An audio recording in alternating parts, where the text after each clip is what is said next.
कल्पना करो तुम आधी रात को आसमान की तरफ देखो।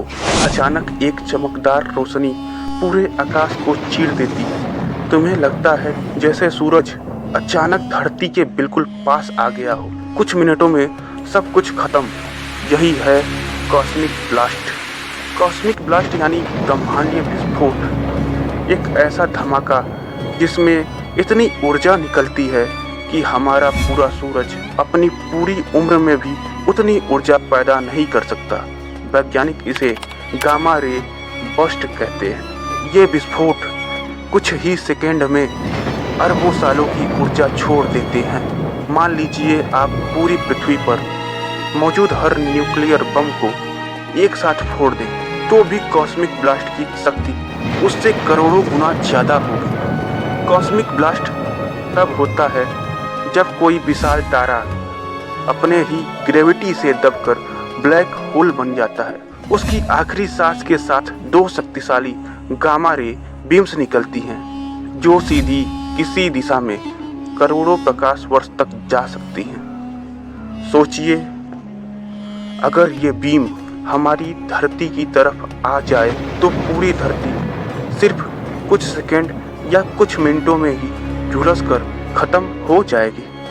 नासा का कहना है कि अगर धरती से 10,000 प्रकाश वर्ष के अंदर कॉस्मिक ब्लास्ट हो जाए तो ओजोन परत खत्म हो सकती है। इसके बाद सूरज की रेज सीधी धरती को जला देगी। महासागर सूख जाएंगे, आसमान लाल हो जाएगा और जीवन खत्म हो जाएगा।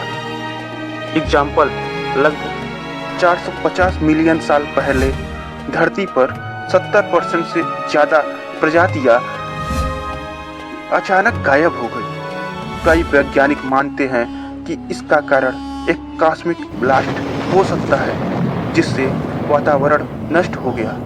कुछ वैज्ञानिक मानते हैं कि कॉस्मिक ब्लास्ट सिर्फ एक प्राकृतिक घटना नहीं है बल्कि इसे नियंत्रित किया जा सकता है। अगर ब्रह्मांड में कहीं कोई उन्नत सभ्यता है तो शायद वे कॉस्मिक ब्लास्ट को हथियार की तरह इस्तेमाल कर रहे हैं। सोचिए, अगर कोई सभ्यता हमारी आकाशगंगा को मिटाना चाहे तो उन्हें सिर्फ एक कॉस्मिक ब्लास्ट हमारी दिशा में भेजना होगा।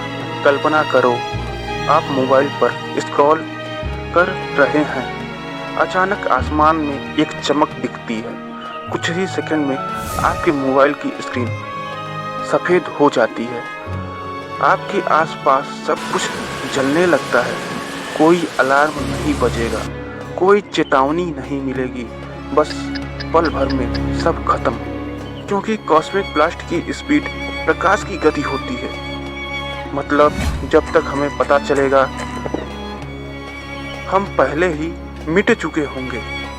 वैज्ञानिक आज भी कॉस्मिक ब्लास्ट को लेकर खोज कर रहे हैं, लेकिन सच तो ये है कि अगर अगला विस्फोट हमारी ओर हुआ तो इंसानियत को बचाने का कोई तरीका नहीं।